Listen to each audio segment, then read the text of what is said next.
Hey everybody, it's Ron from Pick Dawgz, and this is Ron's Rundown. We're going to go over 10 college football games for Saturday, September 16th in Week 3 of the college football season. If you like what you see, make sure to give this video a big thumbs up and subscribe to our channel. Don't forget to put your college football picks in the comments section below. And if you're looking for my best bets, you can find those at the Premium Picks tab at pickdawgz.com. Alrighty, let's get into it. Here are the games for Week 3 in college football.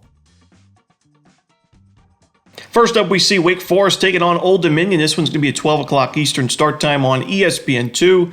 Now, I got to admit, I didn't expect too much from Old Dominion this season. The program lost a lot of production from last year's team, and the early season schedule was pretty tough. I mean, they played at Virginia Tech, then Louisiana's never easy to play, and then now here against another ACC opponent in Wake Forest. But even though Old Dominion didn't cover in that first game against Virginia Tech, it was a really tough place to play in a sold-out stadium. I thought it played pretty well, at least in the first half of that game. The offense did more than what I was expecting. They ran the ball for almost 5 yards per carry and over 200 rushing yards against a good Virginia Tech defense. Then the next week, their offense does even better. I mean, almost 400 yards there, 38 points against Louisiana in that outright win by 7 points.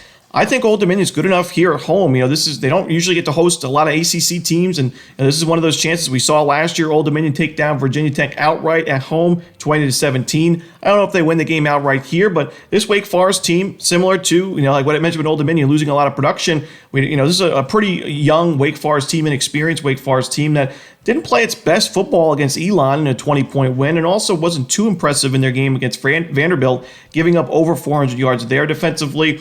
To me, I think Wake Forest wins this game closer to that 7 to 10 point range, but 2 touchdowns here with the home team, I'm going to take those with the Monarchs.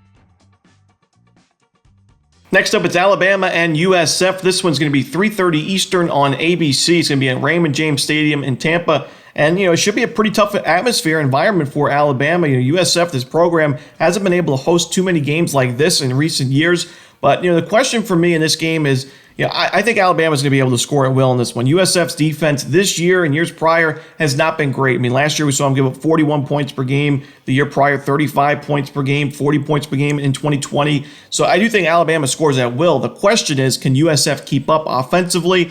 I just don't think so. I don't think USF's offense is in a great place. We saw them put up 38 points last week, but that was against Florida A&M. And although Florida A&M is a decent FCS program, I still wasn't too impressed with that performance. Alabama, we saw them, upset loss to Texas. It was an ugly game, honestly, for Alabama in that one. They were -2 in the turnover differential. Their defense got torched through the air, 350 passing yards. But I still think Alabama bounces back defensively here, scores at will, and wins this game and covers the number. So give me Alabama, laying the points. Next up, we see Washington taking on Michigan State. This one's going to be a 5 o'clock Eastern start time.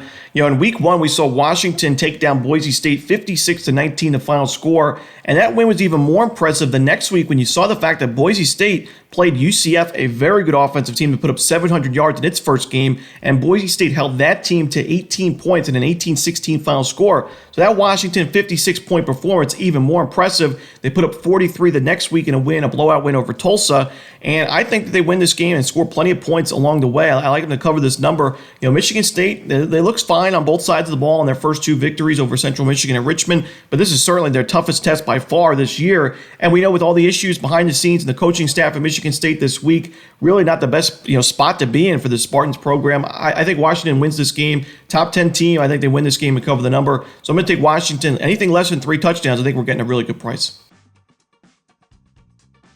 Next up, we see North Texas taking on Louisiana Tech. This one's going to be 7 o'clock Eastern on ESPN+. Now, I'm really concerned with the North Texas run defense. In the first 2 games of the season for the Mean Green, they've given up well over 200 rushing yards per game and 6.4 yards per carry in that game as well. The secondary hasn't been too much better, conceding a 66.2% completion to opposing quarterbacks, and this team is not getting virtually any pressure on the opposing quarterback. Only 1 sack so far in their games, facing over 70 passing attempts. So not what you want to see from this North Texas defense. The offense has been okay, but it hasn't been able to keep up. We saw in that first game, 58-21 blowout loss to California. I think North Texas is better than what we've seen, but I can't get behind them against a Louisiana Tech team that under Sonny Cumbie is 7-1 against the spread as a home team in his tenure so far. And Louisiana Tech, last game against Northwestern State, they put up 51 points, but even more impressively, 9.7 yards per carry and almost 400 rushing yards per game, or rushing yards in that game, in that blowout victory. So if North Texas run defense is in a bad place, Louisiana Tech should be able to exploit it. I think Hank Bachmeier is a solid quarterback, a game-managing quarterback that is hitting 67% completion so far, so should be good enough to put some points up. I think Louisiana Tech puts up 40 in this game and should be enough to win this game and cover the number at home. Give me the Bulldogs laying those points. Next up, we see Vanderbilt taking on UNLV. This one's going to be 7 o'clock Eastern on CBS Sports Network. I think UNLV is a live dog in this game. I mean, when you look at the game against Michigan last week, UNLV covered the spread pretty easily. It was only a 14-7 advantage for Michigan in the second half of that game. After a strong first half for Michigan, it was a closer game in the second half, and by the end of the game, it was 23-15 first down advantage for Michigan, which isn't really that lopsided. Vanderbilt, I think a lot of people had a lot of expectations for this program this season because of last year's upset wins over Florida and Kentucky, and it looked like Vanderbilt was starting to make some strides. And although they've been fine so far, a 2-1 record, the offense hasn't been as potent as I think many people expected, returning Swan at quarterback. And then the defense has also not played too well. I mean, we saw last week 6 yards per carry on the ground given up to Wake Forest, 288 rushing yards, 36 points given up in that 16-point loss. They failed to cover in that game. Vanderbilt failed to cover in the first game against Hawaii. It was only a 7-point win in that one. Hawaii had a chance late in that game to potentially tie or take the lead. So, Vanderbilt, I don't think it's been that impressive so far this year. I think UNLV, younger team, first-year head coach, but I think that game against Michigan certainly a learning experience. They return home here, facing a Vanderbilt program that's not used to traveling out west. Give me the points here with UNLV. I think they win this game outright. I'm going to sprinkle on the money line as well at plus money. Next up, we see South Carolina taking on number 1 Georgia. This one's going to be at 3:30 Eastern start time. It'll be on CBS.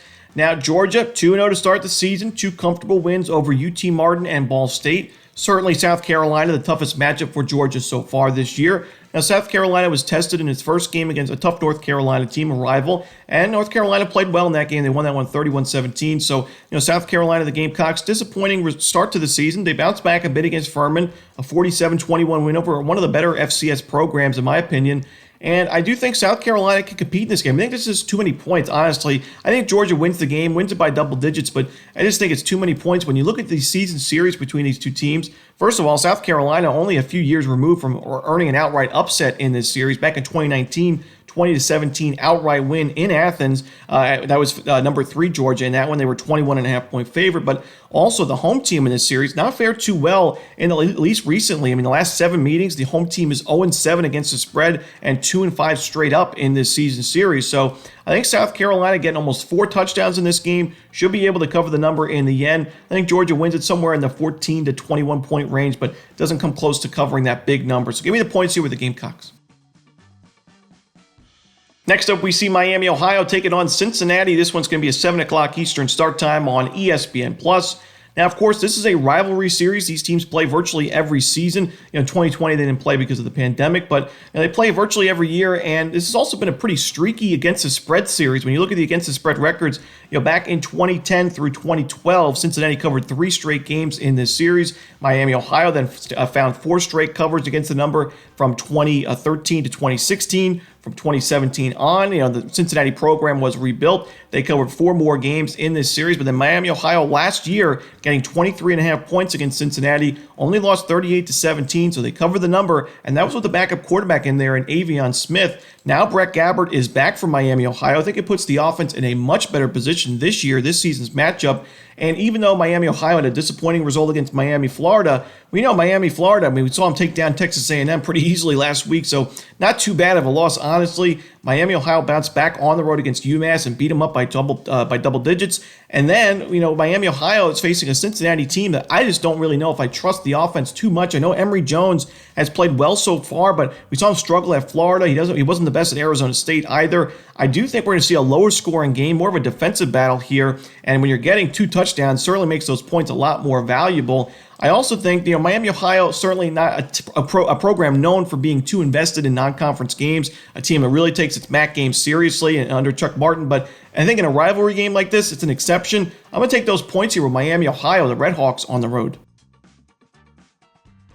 Next up, we see Bowling Green taking on Michigan. This one's going to be a 7:30 Eastern start time. It's going to be on the Big Ten Network. And we've seen Michigan as a big favorite in the first 2 games of their season against East Carolina and UNLV. And the Wolverines failed to cover in both of those games, but still, they're a 40.5 point favorite in this matchup against Bowling Green. I think it goes to show you, I do think Bowling Green, one of the weaker teams in the MAC and in FBS football this year. I think Michigan's better than what we've seen thus far offensively. The defense has been very strong, giving up 10 points in the first 2 games combined. The offense has yet to really hit that next level that we're used to seeing from Michigan in non-conference play. But I do think we see a classic Michigan non-conference blowout win here. Last year we saw Michigan against UConn, against Hawaii, Colorado State, similar teams, I would say, to Bowling Green. 59-0, 56-10, 51-7. These blowout wins by 40-plus points. And I think we see something like that here. Bowling Green last year played in a similar spot at UCLA and at Mississippi State last season, gave up 45 points apiece in those games. And I think that was a better Bowling Green team last year than it is this year. I think the quarterback play is very, very questionable for Bowling Green. We saw that in the first game against Liberty, where Bowling Green had 5 interceptions or 5 turnovers in that game.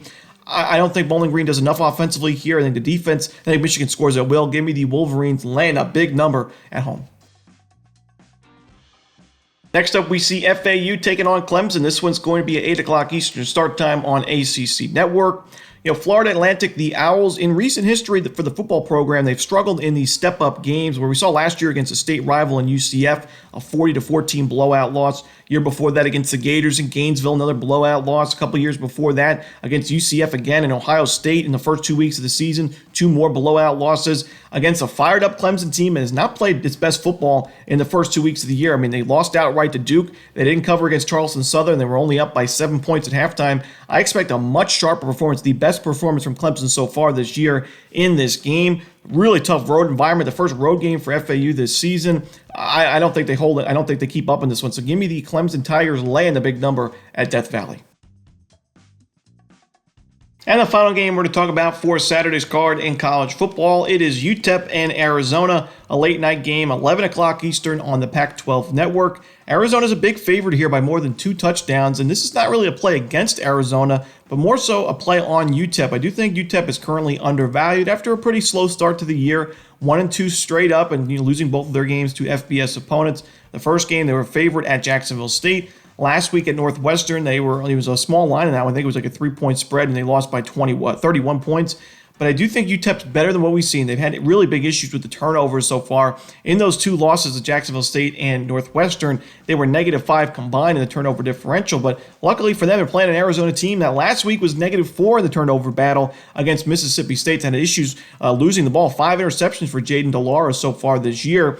UTEP's got an experienced quarterback in Gavin Hardison, an experienced team overall. A strong offensive and defensive line, in my opinion. And I think UTEP is better than their record. I think we're getting a lot of points with them. I think they win. I don't think they win this game, but I do think they cover the number as a road dog. Give me the points here with the UTEP Miners to end the night. And that's it. Those are the Week 3 games in college football. Hope you enjoyed this video. If you did, don't forget to hit that like button and subscribe. And don't forget to put your college football picks in the comments section below. Again, if you're looking for my best bets, you can find those at Pick Dawgz Premium. As always, this is Ron Romanelli. Good luck this weekend.